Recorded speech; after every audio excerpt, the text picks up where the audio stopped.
Mi vida ha estado llena de vergüenza. La verdad es que no tengo la más remota idea de lo que es vivir como un ser humano. Como nací en provincia, en Tohoku, la primera vez que vi un tren ya era bastante mayor. Me dediqué a subir y bajar una y otra vez el puente elevado de la estación, sin que se me ocurriera que lo habían construido para cruzar las vías. Me parecía que su función era dotar a la estación de un lugar de diversión de tipo occidental. Eso pensé durante mucho tiempo. Me lo pasaba estupendamente subiendo y bajando el puente, que era para mí una diversión de lo más elegante y el mejor servicio que ofrecía la compañía de ferrocarriles. Cuando me enteré de que no era más que un medio para que los viajeros cruzaran al otro lado, mi interés se desvaneció. También, cuando de pequeño había visto ilustraciones del metro, pensaba que era un juego de lo más entretenido y no me cabía en la cabeza que solo sirviera para transportar personas. Yo era un niño enfermizo, que con frecuencia debía guardar cama. Cuando me tocaba estar acostado, solía pensar lo aburrido que eran los estampados de las fundas de los edredones y las almohadas. Hasta los 20 años no supe que estas fundas tenían solo un uso práctico y me desmoralizó lo sombría que era el alma humana.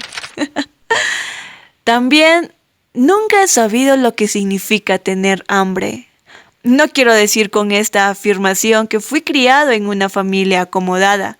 No tengo una intención tan estúpida. A lo que me refiero es a que nunca conocí la sensación de hambre. Parece una expresión un poco rara, pero aunque tuviera hambre no me daba cuenta de que mi estómago estaba vacío. Cuando volvía del colegio, la gente de casa daba por sentado que tendría mucho apetito. Ya de más mayor, en la escuela secundaria, recuerdo que me ofrecían jalea de soja, bizcocho o pan, organizando un gran revuelo. Y tratando de complacer, como siempre lo hice, murmuraba que tenía hambre y me metía una docena de dulces de jalea de soja en la boca, preguntándome sin entender cómo sería la sensación de tener hambre. Por supuesto que como bastante, pero no recuerdo haberlo hecho por hambre. Las cosas inusuales o extravagantes me tientan, y cuando voy a la casa de alguien más me como casi todo lo que me pone delante, aunque me cueste un poco de esfuerzo. De niño, la parte más dolorosa del día era sin duda la hora de comer, especialmente en mi propia casa. En mi casa, en provincia, toda la familia éramos unos 10. Comía junta, con nuestras mesillas individuales alineadas en 2 hileras paralelas frente a frente. Como yo era el último hermano, me tocaba el asiento de menor rango. En la semipenumbra de la sala y en silencio total, almorzaban los 10 o más miembros de la familia. Esto siempre me provocó una sensación de frío. Debido a que éramos una familia tradicional de campo, los acompañamientos siempre eran de lo más austeros, y no me cabía esperar nada especial ni lujoso. Con el paso del tiempo, creció mi horror por las horas de las comidas. Sentado en el peor lugar de esa habitación oscura y temblando de frío, empujaba boca adentro un pequeño bocado tras otro mientras me preguntaba por qué las personas tenían que comer 3 veces al día. Todos comían con la mayor seriedad. Llegué a pensar que era una especie de ceremonia familiar celebrada 3 veces al día. A la hora determinada, nos reuníamos todos en la habitación mal iluminada ante las mesillas alineadas en orden y, con o sin ganas de comer, masticábamos los alimentos en silencio, quizás para apaciguar a los espíritus que pululaban por allí. Suele decirse que si no se come, se muere, pero a mis oídos esto suena como una intimidación maligna. Esta superstición. Hasta ahora no he dejado de pensar que de eso se trate. Siempre me produce inquietud y temor. Si las personas no comen, mueren, y por lo tanto están obligadas a trabajar para comer. Para mí, no había nada que sonase más difícil de entender y más amenazador que esas palabras. Podría decirse que todavía no he comprendido lo que mantiene vivo al ser humano. Por lo que parece, mi concepto de la felicidad está en completo desacuerdo con el del resto de las personas, y la intranquilidad que genera me hace dar vueltas y gemir por las noches en mi cama. Incluso ha llegado a afectarme la razón. Me pregunto si soy feliz. Desde pequeño me habían dicho muchas veces que soy afortunado, pero mis recuerdos son de haber vivido en el infierno. Esos que me tildaron de dichoso, al contrario, parecen haber sido incomparablemente más felices que yo. He pasado por tantos infortunios que uno solo de ellos podría terminar más que de sobra con la vida de cualquiera. Hasta eso he llegado a pensar. La verdad es que no puedo comprender ni imaginar la índole o grado del sufrimiento de los demás. Quizá los sufrimientos de tipo práctico, que puedan mitigarse con una comida, tienen solución y por eso mismo sean los menos dolorosos, o pueden tratarse de un infierno eterno en llamas que supere mi larga lista de sufrimientos. Pero esto los hace todavía más incomprensibles para mí.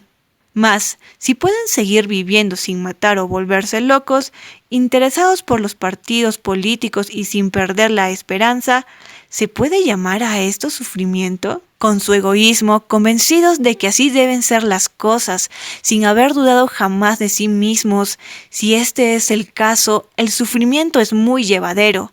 Quizá así sea el ser humano, y esto es lo máximo que podamos esperar de él. No lo sé. Después de dormir profundamente, supongo que se levantarán refrescados.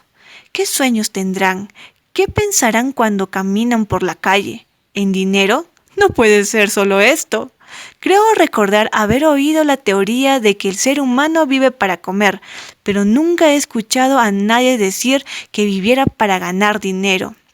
Desde luego que no, pero en ciertas circunstancias... No, tampoco lo entiendo. Cuanto más pienso, menos entiendo. Me persigue la inquietud y el miedo de sentirme diferente a todos. Casi no puedo conversar con los que me rodean. No sé qué decir, ni cómo decirlo. Así es como se me ocurrieron las bufanadas. Era mi última posibilidad de ganarme el afecto de las personas, pese a que temía tanto a la gente. Al parecer era incapaz de renunciar a ella, y esas bufanadas fueron la única línea que me unía de los demás. Mientras que en la superficie mostraba siempre un rostro sonriente, por dentro mantenía una lucha desesperada, que no daba fruto más que en el 1 por 1000, para ofrecer ese agasajo. Desde pequeño, ni siquiera tenía la menor idea de los sufrimientos de mi propia familia o de lo que pensaba. Solo estaba bien al corriente de mis propios miedos y malestares. En algún momento me convertí en un niño que nunca podía decir la verdad. En las fotos familiares, todos ponían unas caras de lo más serias. Es extraño, tan solo yo parecía sonriente. Era una más de mis habituales bufanadas infantiles. Nunca respondí a ninguna reprimenda de mi familia. Estaba convencido de que era la voz de los dioses que me llegaba desde tiempos ancestrales. Al escucharla, sentía que iba a perder la razón y, por supuesto, no estaba en condiciones de contestar ni mucho menos. Esas voces me parecían la verdad, procedentes de muchos siglos atrás. Y como yo no tenía la menor idea de cómo actuar respecto a esa verdad, comencé a pensar que no me era posible vivir con otros seres humanos. Por eso, no podía discutir ni defenderme. Cuando alguien decía algo desagradable de mí, me parecía que estaba cometiendo un craso error. Sin embargo, siempre recibía esos ataques en silencio, aunque por dentro me sentía enloquecer de pánico. Desde luego, a nadie le gusta que le critiquen o se enojen con él. Por lo general, las personas no muestran lo terribles que son, pero son como una vaca pastando tranquila que de repente levanta la cola y descarga un latigazo sobre el tábano. Basta que se dé la ocasión para que muestren su horrenda naturaleza. Recuerdo que se me llegaba a erizar el cabello de terror al pensar en que este carácter innato es una condición esencial para que el ser humano sobreviva. Al pensarlo, perdía cualquier esperanza sobre la humanidad. Siempre me había dado miedo la gente, y debido a mi falta de confianza en mi habilidad de hablar o actuar como un ser humano, mantuve mis agonías solitarias encerradas en el pecho y mi melancolía e inquietud ocultas tras un ingenuo optimismo, y con el tiempo me fui perfeccionando en mi papel de extraño bufón. No me importaba cómo. Lo importante era conseguir que se riera. De esta forma, quizá a los humanos no les importara que me mantuviera fuera de sus vidas diarias. Lo que debía evitar a toda costa era convertirme en un fastidio para ellos. Debía ser como la nada, el viento, el cielo. En mi desesperación, no solo me dedicaba a hacer reír a mi familia, sino también a los sirvientes, que temía aún más porque me resultaban incomprensibles. Cierta vez, en pleno verano, me paseé por los pasillos supuestamente ataviado con un suéter rojo bajo mi ligero kimono y todos se murieron de risa. «Yo-chan, te sienta fatal», dijo entre carcajadas mi hermano mayor, que casi nunca se reía, en un repelente tono cariñoso. Incluso yo no soy tan insensible al frío y al calor como para ponerme un suéter en los días más calurosos. Me había puesto unas poloinas de mi hermana menor, de modo que asomasen por las mangas del kimono y pareciera que llevaba un suéter. Mi padre solía viajar a Tokio por negocios con tal frecuencia que hasta tenía una residencia en Sakuragicho, en el barrio de Ueno. Solía pasar más de medio mes en esa casa y cuando regresaba traía un montón de regalos para la familia y los parientes. Era algo que le encantaba hacer. Cierta noche, antes de partir a Tokio, nos reunió a todos los niños en la sala de visitas y, entre sonrisas, nos preguntó a cada uno qué queríamos que nos trajera, anotándose la respuesta en la agenda. No era habitual que fuese tan afectuoso con nosotros. «¿Y qué hay de ti, Yoso?», preguntó. Yo me quedé balbuceando y no pude responder.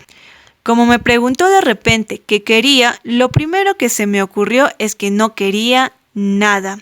El pensamiento pasó por mi mente de que no había ninguna diferencia, que nada me iba a hacer feliz. Pero, al mismo tiempo, no era capaz de rechazar algo que me ofrecieran por más contrario que fuese a mis propios gustos. Cuando algo no me gustaba, no podía decirlo. Y cuando algo me gustaba, lo aceptaba con timidez, como si fuera un ladrón, con expresión de disgusto, presa de un terror indescriptible. En otras palabras, no tenía la fuerza ni siquiera para elegir entre las dos alternativas. En este hecho, creo, radicaba una de las características que en años posteriores se convertiría en una de las principales causas de mi vida de vergüenza. Mientras estaba allí, callado y vacilante, mi padre pareció un poco disgustado. «Podría ser un libro, ¿no? O si no, una máscara de león de las que se usan para las danzas de Año Nuevo. En las tiendas de Asukasa venden unas para niños a precios razonables. ¿No quieres una?». Me preguntó si quería algo, mas no supe qué decir, ni me salió ninguna respuesta graciosa. El bufón había fracasado. «Estaría bien un libro, ¿no?», intervino mi hermano con la expresión seria.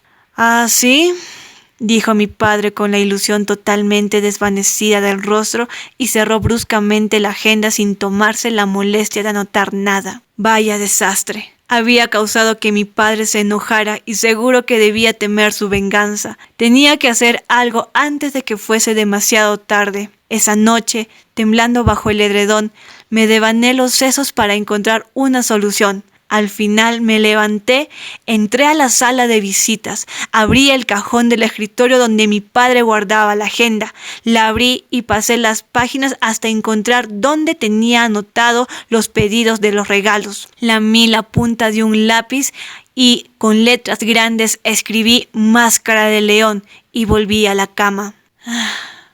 De hecho, no deseaba en absoluto la máscara para la danza de león. Incluso hubiera preferido un libro. Pero me había dado cuenta de que mi padre quería comprarme una máscara, y como quería recuperar su buen humor, me había aventurado en plena noche con sigilo a la sala de visitas. Esta medida de emergencia resultó recompensada por el éxito, tal como esperaba. Cuando mi padre volvió de Tokio, oí desde la habitación de los niños su vozarrón mientras se lo contaba a mi madre. Estaba en una de las tiendas de juguetes de su casa y abrí la agenda. Alguien había escrito Máscara de León y no era mi letra. Me quedé de lo más extrañado, aunque enseguida caí en la cuenta. Era una travesura de Yoso. Al volver, le pregunté y se quedó callado, riéndose nervioso. Seguro que se moría de ganas de tenerla. Vaya chiquillo más raro. Simula que no le interesa nada para después ir a escribir con toda claridad lo que quiere. Si deseaba tanto la máscara, ¿por qué no me lo dijo desde el principio? Me puse a reír en medio de la tienda. Anda, dile que venga. Cierta vez reuní a los sirvientes en la habitación occidental y pedí a uno de los criados que tocara como le viniera en gana el piano. Pese a que vivíamos en provincia, nuestra casa tenía las comodidades propias de la ciudad. Y, al ritmo de la música, ejecuté una especie de danza india que hizo revolcarse de risa a todos. Uno de mis hermanos tomó una fotografía de mi representación. Cuando la foto fue revelada, se podía ver mi pipí a través de la abertura entre los dos pañuelos que servían de taparrabos, y esto también causó mucha gracia. Podría decirse que esto fue un éxito muy por encima de mis expectativas. Por aquel entonces, estaba suscrito a una decena de revistas infantiles mensuales y además salía a encargar de Tokio toda clase de libros. Me convertí en un entusiasta del Dr. Mencharakuchara y el Dr. Nanjamonja y conocí historias espeluznantes, aventuras, cuentos cómicos y cancioncillas de Edo que representaba con la mayor seriedad, causando que todos en casa se murieran de risa. Pero, ¿y la escuela? Parecía que me estaba ganando el respeto de todos. Aunque el hecho de que me respetaran me causaba un cierto pánico, mi idea de alguien respetado consistía en una persona que había logrado engañar casi a la perfección a los demás, pero que, al ser visto por un ser omnisciente y omnipotente, era humillado en una vergüenza peor que la muerte. Incluso si engañase a los seres humanos para que me respetaran, alguno de ellos se daría cuenta, y cuando les contara a los demás el engaño, entonces la ira de los humanos daría lugar a alguna horrible venganza. Solo de pensarlo se me ponían los pelos de punta. Adquirí mi reputación en la escuela menos por ser el hijo de una familia acomodada, a que, en el lenguaje vulgar, tenía cerebro. De pequeño, era enfermizo, de manera que con frecuencia perdía un mes o dos de clases, o incluso un curso entero por estar en cama. Sin embargo, cuando estaba convaleciente e iba a la escuela en un rikisha para hacer los exámenes de fin de año, siempre sacaba las mejores notas. Cuando me sentía bien, no estudiaba en absoluto. Me pasaba las clases dibujando historietas, que en los descansos explicaba a los demás compañeros para hacerles reír. En las composiciones solo escribía tonterías, por lo que los maestros me llamaban la atención aunque no conseguían enmendarme. Cierta vez, escribí que mi madre me llevó a Tokio en tren y, por equivocación, oriné en una de las escupideras del pasillo. No es que no supiera para qué sirvieran las escupideras.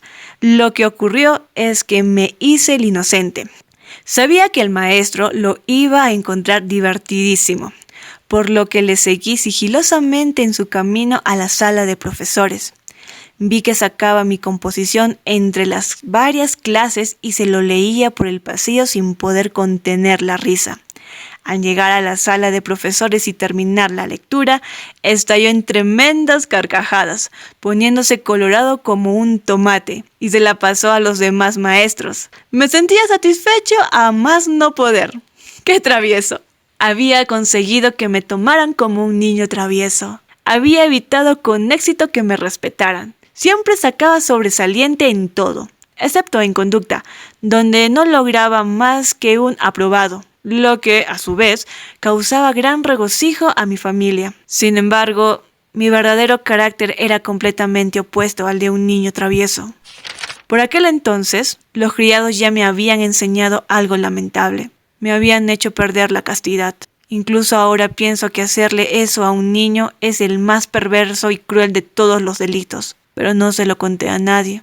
Sonreí débilmente, pensando que esto me permitía conocer un nuevo aspecto del ser humano. Si hubiera tenido la costumbre de contar las cosas tal como eran, quizá me hubiese atrevido a acusarles ante mis padres, pero lo cierto es que no los comprendía. No podía esperar que nadie me ayudara. Si se lo hubiera contado a mi padre, a mi madre, a la policía, a las autoridades o a cualquiera que tuviese poder en el mundo, tal vez me hubiera abrumado con excusas bien vistas por la sociedad. Está claro que existe el favoritismo y estoy seguro de que acusar a los criados hubiera sido en vano. Por eso mantuve oculta la verdad y continué haciendo el bufón. ¿Eh? ¿No tienes fe en el ser humano? Por cierto, ¿cuándo te hiciste cristiano?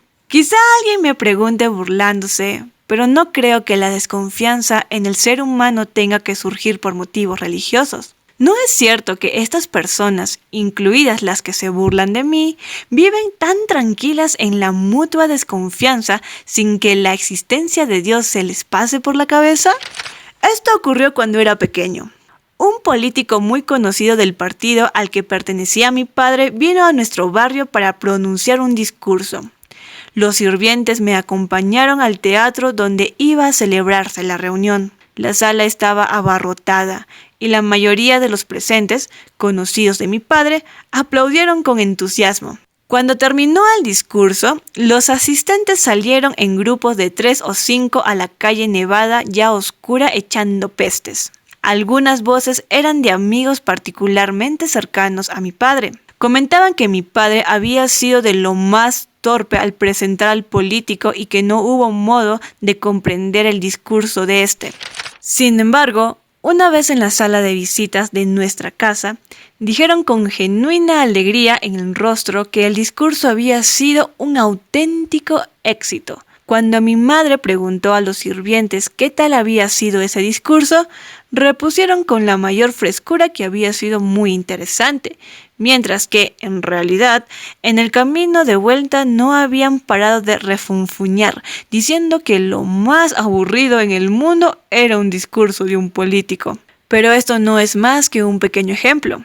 Las personas se engañan unas a otras del modo más natural y, sorprendentemente, sin resultar lastimadas. Parecen no darse ni cuenta de la mentira. Creo que su vida está llena de ejemplos nítidos, puros y claros de desconfianza. No obstante, a nadie parece preocuparle este intercambio de falsedades. Yo mismo engaño a los demás desde la mañana a la noche con mis bufonerías. No tengo el menor interés en eso que los libros de texto llaman moral. Me cuesta entender que el ser humano viva o quiera vivir con pureza, claridad y felicidad en medio de toda esta mentira mutua. Nunca me han explicado la razón de esta habilidad. Si lo hicieran, quizás me libraría del terror que siento por ellos o de mis representaciones desesperadas, o quizás también de mi enfrentamiento con ellos y del infierno que experimentaba todas las noches. En resumen, creo que la razón por la que no le dije a nadie sobre ese crimen repugnante perpetrado en mí por los sirvientes no fue por desconfianza hacia los seres humanos, ni por supuesto por las inclinaciones cristianas, sino creo que fue porque ellos cerraron con firmeza la cáscara de la confianza a ese pequeño yoso. Hasta mis propios padres se comportaban de una forma incomprensible para mí.